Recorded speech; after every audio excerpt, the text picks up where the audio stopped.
Nós, a Europa, tem a ver com a Europa, tem a ver consigo. À sexta, uma reflexão sobre a atualidade europeia. Esta tarde voltamos a falar sobre temas da atualidade na União Europeia, desta vez com o Marco Teles, do Centro de Informação Europe Direct Madeira. Boa tarde. Boa tarde, Marta.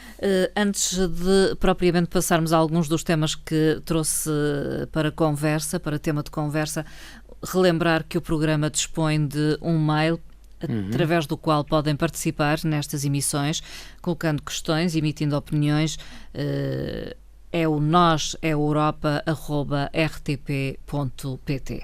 Exatamente, portanto fica esse convite uma vez mais aos ouvintes para, ou sobre o programa que ouviram, ou eventualmente questões que gostariam que fosse aqui tratado neste espaço sobre a União Europeia, que nos fizessem chegar a sua sugestão, e nós com certeza, ou eventualmente alguma dúvida que tenham sobre políticas ou funcionamento da União Europeia, e nós aproveitaríamos também então no programa para esclarecer essas situações. Marco Teles, é quase obrigatório falarmos da Semana Europeia da Mobilidade, que está a decorrer, está praticamente no final, uma semana de atividades esporádicas, é verdade, mas também para alguns municípios participantes de tomada de decisões a título permanente.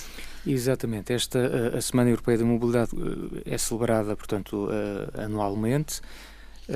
Curiosamente, desde a criação do Europe Direct Madeira, este é realmente o primeiro ano em que não estamos a ter uma participação assim direta nesta iniciativa, mas, portanto, ela iniciou-se no dia 16, termina a 22 com o célebre Dia Europeu Sem Carros, que de resto é bastante conhecido, e como a Marta referia bem, a ideia é convidar os Estados-membros, e atenção que a Semana Europeia de Mobilidade extravasa mesmo o espaço europeu. Neste momento são cerca de 53 países que estão inscritos na celebração da mobilidade, 2.686 localidades que no total estão inscritas, e a nível do nosso país são 93 municípios que aderiram a este projeto. Portanto, um aumento significativo em relação ao ano passado. Nós, no ano passado, tínhamos registrado 62 municípios a participar. Como a Marta disse bem, há muitas formas dos municípios participarem. Uma delas é pela festividade de organizar-se uma semana de eventos que de alguma forma estejam relacionados com o tema da mobilidade, com o tema dos transportes. Há também aqui o apelo por parte da Comissão Europeia, e em particular pela Comissária Europeia dos Transportes, para que também se adotem medidas permanentes, ou seja, que não sejam apenas aqueles eventos de divulgação e de sensibilização, que são sempre importantes, mas que muitas das vezes morrem no próprio dia em que acontecem, mas que se tomem medidas permanentes e que perdurem no tempo. Por exemplo, a criação de uma ciclovia. Não é só o ato da inauguração naquele dia, mas é algo que de facto fica, que é permanente. Sim. E que vai permitir que os cidadãos possam usufruir desse espaço. E depois, o terceiro projeto, inserido na Semana da Mobilidade, é de facto a celebração do Dia Europeu Sem Carros, que muitas das vezes as cidades aderem, não fechando totalmente a cidade à circulação automóvel, mas por vezes de uma forma simbólica, fechando uma ou duas artérias, para que as pessoas também se apercebam que se calhar a cidade pode ser um espaço bem mais atrativo, bem mais simpático, menos poluído, menos ruidoso e mais amigo dos peões, se nós tivermos menos circulação automóvel. A Comissão Europeia dos Transportes definiu este ano como o ano da multimodalidade. O que é que isto quer dizer? Curiosamente, não é uma temática, diria, nova. Nós já tivemos, eu não lhe sei precisar se em 2014, 15, uma temática parecida. Portanto, esta proposta decorre da Comissária dos Transportes, Violeta Bulc, e, portanto, aqui a ideia é do apelo, e aliás, está associado um slogan a esta campanha, que é o Combina e Move-te. se calhar não se aplica tanto aqui, nas cidades, estou a pensar no Funchal, as nossas cidades se calhar não é, mas nas grandes cidades sim, portanto que é a ideia de, porque não nos trajetos casa-trabalho, nós não temos que apostar tudo no transporte particular ou no transporte público, mas podemos fazer uma combinação de diferentes modalidades. Ou seja, vir de casa a um parque de estacionamento, deixar o carro, exatamente, pode tomar ser o autocarro, não é? Exatamente, portanto, utilizar o carro particular até uma certa parte, depois passar então para o elétrico, para o transporte público, para o autocarro, ou então até para a bicicleta, que depois leva ao local de trabalho, portanto, ou até o percurso pedonal, que também obviamente faz parte, e aliás, é algo que nós estamos aqui a dar o exemplo do Funchal, mas recordo precisamente há alguns anos atrás, tentou-se qualquer coisa do género, e de facto a ideia não avançou, terá porventura tido aparecido demasiado cedo, mas não tenho a menor dúvida que todos nós estamos conscientes, por mais que se goste do conforto de deslocarmos no nosso carro particular, com as mordomias, com eventualmente até num futuro muito próximo com a condução autónoma, com o Bluetooth, com a internet e com todo o conforto que o carro proporciona, mas temos que reconhecer que depois as cidades não têm efetivamente espaço para que toda a gente leve a viatura particular para o centro das cidades. Já falamos também nestes programas do Nós da Europa na questão da poluição atmosférica, no tempo que se perde e nos custos que acarreta todas estas horas paradas no trânsito e, portanto, é preciso de facto combinar cada vez mais com os chamados transportes, os modos de transporte suaves, e isso é uma realidade que nós não podemos fechar os olhos de maneira nenhuma. O próximo tema tem a ver com uma iniciativa de cidadania europeia.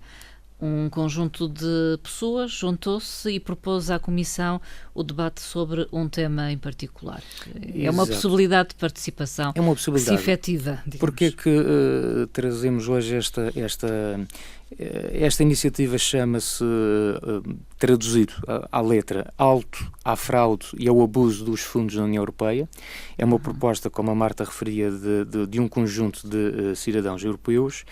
Isto é apenas para relembrar que muitas das vezes discute-se a questão da democracia, da falta de democracia no projeto europeu e às vezes também alguma falta de conhecimento sobre as formas de participar no projeto europeu. E, portanto, está previsto nos tratados, neste caso, desde 2012, se não me falha a memória, abril de 2012, esta possibilidade da iniciativa de cidadania europeia, que é um comitê de cidadãos, encontrar aqui uma temática que considera pertinente e apresentar essa temática à Comissão Europeia.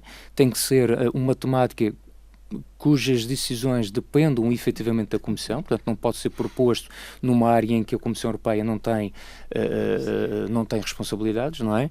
E, portanto, uma vez que seja apresentada e que cumpra os requisitos é que, por exemplo, estejam envolvidos cidadãos de pelo menos 7 Estados-membros, portanto isso significa 25% do total dos Estados-membros que compõem a União Europeia e, portanto, uma vez que de entrada há um período de 3 meses depois de legalizada esta iniciativa, neste caso esta situação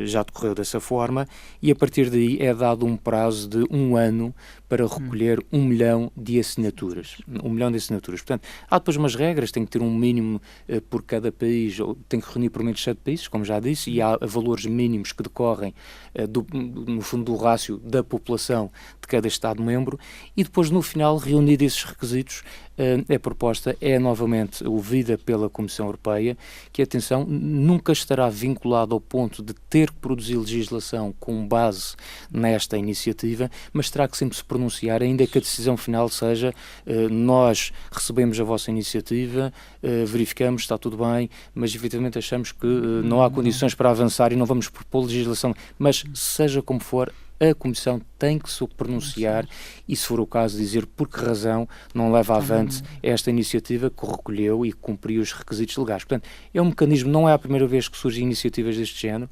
É verdade que a maioria das iniciativas que foram apresentadas esbarraram com algum trâmite legal e porventura não chegaram à etapa final, mas há de facto já exemplos e bons exemplos de iniciativas que conseguiram chegar à sua etapa final, que foram apresentadas e que daí decorreram a apresentação de legislação. Nesta nossa conversa é obrigatória uma referência à Cimeira Informal de Salzburgo, que se realizou recentemente, esta semana. Esta semana, portanto, é um encontro informal dos líderes e chefes de Estado europeus. O principal. Exatamente. Aqui a questão, o principal disto, O primeiro Brexit. fazer o contexto, que é não esquecer que nós estamos a uma distância relativamente curta da saída do Reino Unido da União Europeia. Portanto, a data oficial deste divórcio é 29 de março de 2019. Portanto, o referendo, recortes, já vai quase em 3 anos, foi em junho de 2016. Na altura venceu o sim, portanto, a saída do Reino Unido da União Europeia por apenas 52% dos eleitores, portanto, um resultado que divide claramente, foi uma tangente, portanto, dividiu claramente o país em dois. E nesta cimeira, de facto, houve aqui 2 temas prioritários. Um deles é esta questão do Brexit, que de facto nestes 2 anos os progressos ficaram muito aquém daquilo que seria desejável. O processo tem sido extremamente lento. Difícil, ainda nesta cimeira informal esperávamos mais avanços e de facto não aconteceu nada de especial, digamos assim, em relação a esta matéria, e tanto foi que o próprio Presidente do Conselho Europeu, o Donald Tusk, veio mesmo referir que há uma cimeira ordinária, portanto, agora em outubro, na qual se espera, foi apontado uma espécie de deadline no mês de outubro para que efetivamente sejam apresentadas por parte do Reino Unido e da Primeira-Ministra medidas concretas e que venham ao encontro daquelas que são as pretensões dos Estados-membros da União Europeia. E o que se espera é que essas medidas sejam de facto mais concretas, mais realistas, e Donald Tusk o que propõe mesmo é, já em novembro então, haver eventualmente uma cimeira extraordinária para, digamos que fechar este dossiê com detalhes que porventura em outubro ainda possam não estar afinados. Mas, portanto, há aqui uma data fundamental que é no próximo mês de outubro terão que haver medidas mais concretas em relação a isto, porque senão corremos cada vez mais o risco de chegarmos ao dia 29 de março e termos aquele cenário de uma saída do Reino Unido sem acordo. Exatamente. Que é uma possibilidade. A Comissão Europeia vai dizendo que se isso acontecer há plano B, C, D, por aí fora, o abecedário todo, não se sabe ainda muito bem quais são esses planos, mas não será, obviamente, a situação ideal nem para os Estados-membros, os restantes 27, e muito menos será o cenário ideal para o Reino Unido. Sendo que, como se sabe, um dos grandes temas, ou os 2 grandes problemas que andam à volta da situação do Brexit reside neste momento na questão da fronteira da República da Irlanda com a Irlanda do Norte, e depois também a questão do mercado único e da situação que o Reino Unido fica em relação aos restantes Estados-membros. Portanto, esse foi um tema central. O outro, que já não é novo, é a questão, ou foi a questão da redistribuição e o acolhimento de refugiados. Inclusive a Comissão Europeia apresentou também aqui uma proposta de fortalecer o corpo permanente da Frontex. Portanto, o Frontex é a Agência Europeia de Guarda de Fronteiras e Costeira, portanto, com 10 mil agentes até o ano 2020, isto é, para patrulhar no fundo do Mediterrâneo e tentar dar uma resposta ainda mais eficaz a estas situações que todos nós vamos vendo semanalmente nos noticiários e que é lamentável. Também sabemos, não vale a pena esconder, continuamos a ter Estados-membros que a palavra solidariedade não lhes diz rigorosamente nada.